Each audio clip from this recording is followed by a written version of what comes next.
भीष्म गीता में अर्जुन को भगवान भीष्म पितामह बाणों के सैया पर पड़े रहकर कहते हैं, अरे अर्जुन, 4 तरह का भोजन बेकार होता है। पहला, जिस भोजन की थाली को ठोकर लग गई वो नाली में पड़े हुए कीचड़ के बराबर होता है। दूसरे नंबर का भोजन, जिस भोजन की थाली को कोई लांग कर चले गया वो भोजन भ्रष्टा के बराबर होता है, गंदगी के बराबर। तीसरे नंबर का भोजन, जिस भोजन की थाली में बाल पड़ा हो, केश पड़ा हो, वो दरिद्रता देने वाला होता है। और चौथे नंबर का भोजन अर्जुन, अगर पति और पत्नी अगर एक ही थाली में भोजन कर रहे हैं तो वो मदिरा के तुल्य होता है। यदि पति और पत्नी एक ही थाली के अंदर बैठकर भोजन कर रहे हैं तो वो मदिरा के तुल्य है। भीष्म गीता कहती है, अर्जुन, पति के जीवने के बाद अगर पत्नी उसी थाली में भोजन करती है तो चारों धाम के प्रसाद से बड़ा महाप्रसाद बन जाता है। और यदि पति और पत्नी का नियम है कि हम दोनों तो साथ ही भोजन करते हैं तो हाथ जोड़कर निवेदन है, साथ भोजन करो, मना नहीं है, 2 थाली अलग अलग लगाओ। पर पति के साथ बैठकर एक थाली में खाना रोज प्रतिदिन मदिरा को निगलने के बराबर है। मदिरा को कई लोग कहते हैं एक ही थाली में भोजन करो तो प्रेम बढ़ता है, प्रेम बढ़ता है। शिव महापुराण की कथा कहती है, पति और पत्नी अगर एक ही थाली में भोजन करते हैं, एक ही थाली में अगर पति और पत्नी भोजन करते हैं तो उस घर की दशा देखिएगा। उस घर के बच्चे कभी भी विद्या में उत्तम नहीं निकल सकते, उस घर के बच्चे कभी भी सत्मार्गी नहीं निकल सकते, मार्ग से विचलित ही निकलेंगे, क्योंकि मदिरा के नशे में पैदा हुए हैं। तो सुन अर्जुन, सुन, यदि बेटी कुंवारी है और बाप के साथ में बैठकर भोजन करती है तो उस बाप की कभी अकाल मौत नहीं होती है, क्योंकि बेटी बाप के काल का हरण कर लेती है। बेटी कुंवारी है, बेटी की शादी हो जाए जब पहले वो पिता के साथ भोजन ना करे क्योंकि गोत्र बदल गया, पर बेटी जब तक कुंवारी है बाप के साथ बैठकर भोजन करेगी तो बाप के काल को हरण कर लेती है। ये उसी तरह जैसे एक गाय ब्याह गई हो और एक गाय कुंवारी हो। महाराज,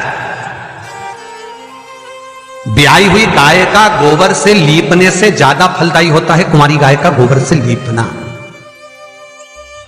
वो ज्यादा फलदायी। बछिया के गोबर से लीपना, कुंवारी गाय के गोबर से जो ब्याही ना हो। कितना कितना शास्त्र प्रमाण देता है महाराज।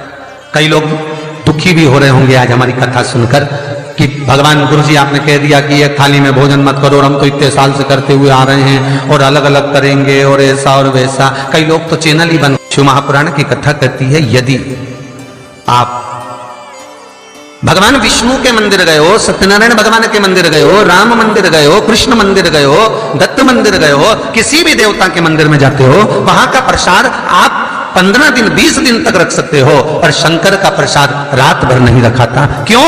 क्योंकि शंकर का प्रसाद एक दोपहर संध्या तक आपका है, रात्रि को 9:15 तक शंकर का प्रसाद आपका है साहब। शंकर भगवान ने जब 12 की रचना करी थी, घड़ी की रचना भगवान शंकर ने करी, तिथि और समय की रचना भगवान शंकर ने करी। एक एक घड़ी, एक एक पल, एक एक तिथि, एक एक नक्षत्र, समय, पल, सबकी रचना शंकर करे। सबकी रचना इसीलिए तो शास्त्र कहता है ना, लिंग पुराण वर्णन करती है, नर्मदा पुराण कहती है, शिव महापुराण की कथा कहती है, जब व्यक्ति को कोई भारी रोग हो जाता है, कोई कैंसर जैसी बीमारी हो गई, कोई किडनी ही खराब हो गई, कोई लीवर ही बेकार हो गया, कोई बड़ी बीमारी हो गई, तो आप किसी ब्राह्मण से पूछेंगे कि पंडित जी हमको शंकर भगवान का अभिषेक करवाना है, कौन सा टाइम करवाना चाहिए? तो उसका भी समय शिव महापुराण निश्चित करती है, उसका भी समय हमारे लिंग पुराण निश्चित करती है, उसका भी समय नर्मदा पुराण निश्चित करती है। तो कुमार खंड के अंदर शिव महापुराण के वर्णन करा गया कि 9:15 रात्रि को कोई बीमार व्यक्ति का यदि उसके हाथ से अभिषेक प्रारंभ कराया जाए या उसके ही कुल का, उसके ही गोत्र का व्यक्ति शंकर का अभिषेक करता है और शंकर के नाम का स्मरण करता है, तो वो अभिषेक तो करे, साथ में जो मनोरथी है, यजमान है, वो महामृत्युंजय मंत्र का जाप करे, तो कहते हैं रोग समाप्ति की ओर आना प्रारंभ हो जाता है। रोग समाप्ति की ओर आना, रोग समाप्ति की ओर पहुंचना भगवान शंकर। कि पावन कथा कहती है, एक कलश के अंदर महाराज दूध ले लीजिए, उसमें काली तिल्ली डाल लीजिए, थोड़ा सा आंवला, सूखा आंवला बाजार में मिलता है, उसको डाल दीजिए। बाजार में अगर बीला मिल जाए, बीला का फल, बेलपत्री में जो फल लगते हैं, बीला का गुर्दा, बीले के अंदर का भाग, अगर बीला नहीं मिले तो बाजार में सूखा बीला मिलता है, उसको पानी में गला कर उसको पीस लो, पीस कर उसका उपटन बना लो, पीस के उसको एक कटोरी में ले लो। उस उपटन को, जल के पात्र को, जो व्यक्ति घर में बीमार रहता हो या जिसको बुखार ज्यादा चढ़ रहा हो, उतर नहीं रहा हो, निमोनिया जैसी बीमारी हो, बड़ी से बड़ी बीमारी भी अगर आपको घेरी हुई है, तो आप अपने हृदय चित्त से स्पर्श कराकर, कोई पलंग पर पड़ा हो तो उसका हाथ का स्पर्श करा लो, जो स्वस्थ है उसके ऊपर से उतार कर भगवान शंकर को ले जाकर वो बीले का उपटन शिवलिंग पर लगा दे, और जो जल है वो शंकर जी को समर्पित करें। कौन सा मंत्र बोलना है? उस मंत्र का स्मरण आप सब प्रेम से करें। ओम, जितने टीवी के सामने बैठे सब बोलिए, ओम जूम, जामे ऊ की मात्रा, अम की बिंदी, जूम, सहा, सा दो हा की बिंदी, सहा, ओम जूम सहा, ओम जूम सहा। इस मंत्र का जाप करते हुए जो दूध चढ़ा देता है उपटन लगाकर, उसकी बीमारी, उसका रोग समाप्त हो जाता है। बहुत ध्यान देना, उसी चढ़ाए हुए जल को, दूध को, उस उपटन के भाग को थोड़ा सा ले आइए। जिस बच्चे को निमोनिया की बीमारी है, जिसका बुखार नहीं उतर रहा हो, उसके मस्तक पर लेपन कर दीजिए, हृदय चित्त पर लगा दीजिए महाराज।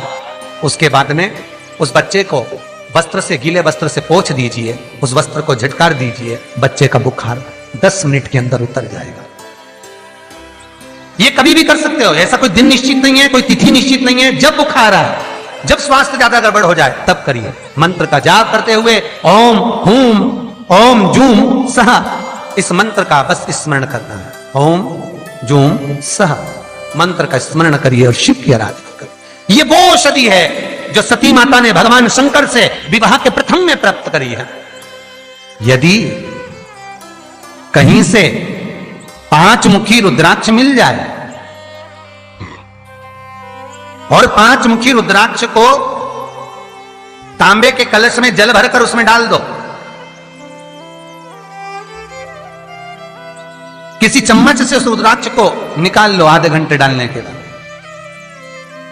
महाराज शमी का एक पत्ता, शमी पत्र, और शमी का एक पत्ता ले जाकर, शमी पत्र को ले जाकर शिवलिंग पर रखकर 5 मुखी रुद्राक्ष का जल अपनी कामना कर कर, अपनी मन की कामना कर कर, सोमवार के दिन जो व्यक्ति समर्पित कर देता है, उसकी मनोकामना भोलेनाथ 3 महीने में पूरी कर देते हैं।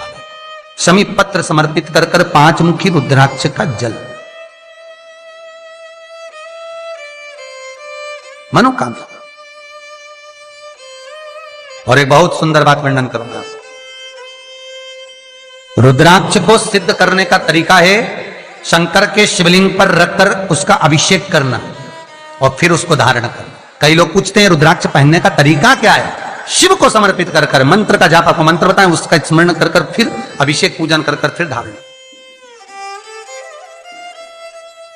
एक छेदित रुद्राक्ष होता है जिसमें छेद होता है या छेद करा जाता है, एक बिना छेद का रुद्राक्ष होता है जिसमें छेद नहीं होता। जिस रुद्राक्ष में छेद नहीं होता वो कार्य में सिद्धि अधिक देता है, सिद्धता प्रदान करता है, वो खंडित नहीं कहलाता।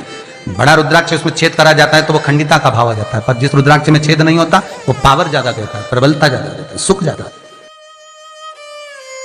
श्री शिवाय नमस्तुभ्यं, श्री शिवाय नमस्तुभ्यं, श्री शिवाय